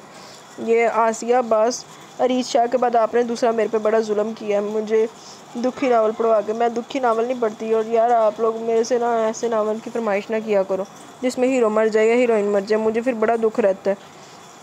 मैंने कभी भी नावल नहीं पढ़े इस तरह के ना, बल्कि मैं तो देखती, पहले मैं पढ़ती नहीं होती हूँ। ये तो आपने फरमाइश की थी तो फिर मुझे पढ़ा आगे। वो उसने पहले ही नावल में मुझसे आलम शाह मरवाया और आपने अब अब्दुल बारी को मरवा दिया। तो गाइस कैसा लगा आपको ये नावल जो पेट्रियाटिज़म पे था, कि कैसे अब्दुल बारी ने अपनी जान की भी परवाह नहीं की, अपने बच्चे को भी पहली दफ़ा नहीं देखा और उसने सिर्फ वतन की खातिर अपनी शहादत का रुतबा हासिल कर लिया। कितना वो एक अजीम और कितना खुशकिस्मत इंसान था कि उसको अपने वतन के लिए कुछ करने का मौका मिला। इवन के बहुत कुछ लोग होते हैं ऐसे कि जिनको यार मरना तो है ही, कि वो जो एक बामकसद मौत जिनको आती है। तो अब ये नावल हमें इस बात की याद ताज़ा करता है कि पाकिस्तान हमने कितनी मुश्किलों से, कितनी कुर्बानियों से हमने हासिल किया। वो एक मैं थोड़े दिनों पहले एफबी पे ना एक वीडियो का ट्रेलर देख रही थी कि जब पाकिस्तान आज़ाद हुआ ना, जब एक ट्रेन आई तो कायदे आज़म मोहम्मद अली जिन्ना और साथ में उनकी सिस्टर फातिमा जिन्ना वो ना ट्रेन पर चढ़े।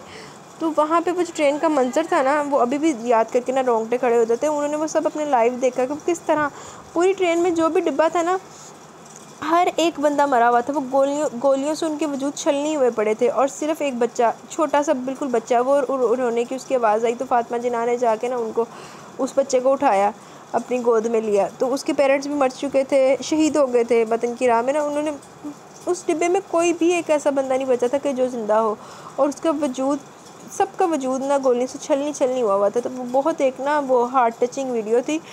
तो अब ये नावल पढ़ के मुझे वो वाली ना बड़ी शिद्दत से याद आ रही है। तो पता नहीं कितने अब्दुल बारी ऐसे हैं जो माओ ने अपने बेटे कुर्बान किए अब हमारे वतन के लिए, अब तक हो रहे हैं। जो आर्मी में, यार आर्मी, कुछ लोग ना, मुझे वो लोग बहुत बुरे लगते हैं जो आर्मी को बढ़ चढ़ के बातें करते हैं। आर्मी को कहते हैं कि आर्मी हम खा रही है, हराम खा रही है, या आर्मी ना लूट रही है मुल्क को। तो यार अपने गिरेबान में तो झांक ले पहले वो लोग जो बातें करते हैं। देखें वो लोग हमारी खातिर, अगर वो लोग सरहद पे ना खड़े हो ना, वो लोग भी हमारी तरह घरों में बैठे हो तो हम लोग ये सुकून की रातें ना सो सके। वो लोग रातें जागते हैं तो हम लोग सुकून की नींदें ले लेते हैं।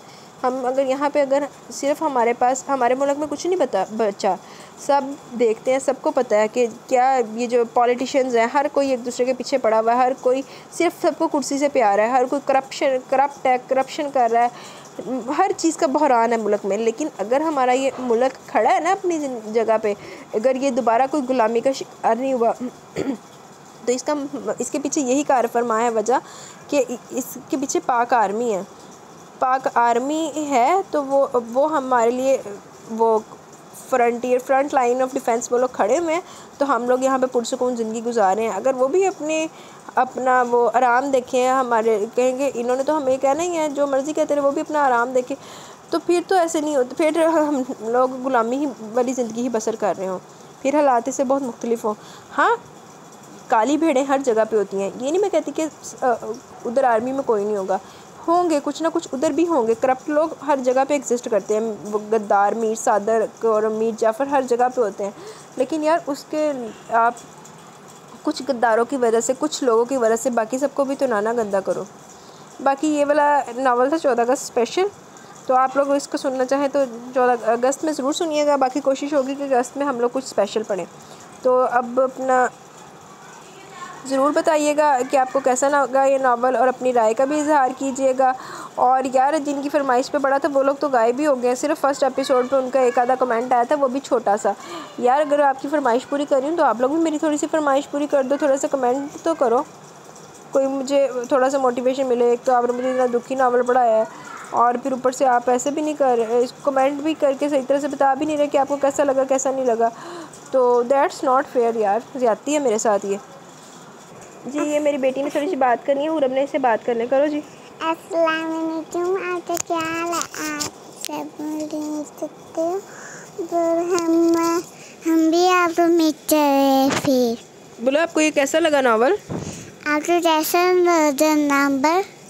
ज़रूर राय का इजहार कीजिएगा, ज़रूर है किया था, ज़रूर बताइएगा। जो ताया था आपने मेरी हालत शेयर कर दिया। मैं तो छूटता ना, और तब आप हमें मित्र और तो हम आप तो भी मित्र हैं। उनको बोलो कि अब हमें इजाज़त दें, अब हमें इजाज़त दें। इंशाल्लाह कल मिलेंगे विद न्यू नावल। इंशाल्लाह हम कल मिले with new novel, new number. तब तक बहुत सारा ख्याल रखें, सब सारा वो चारा थे, दुआओं में याद रखें। डूम चारा थे। अल्लाह हाफिज़। अल्लाह हाफिज़। अल्लाह हाफिज़ गाइस।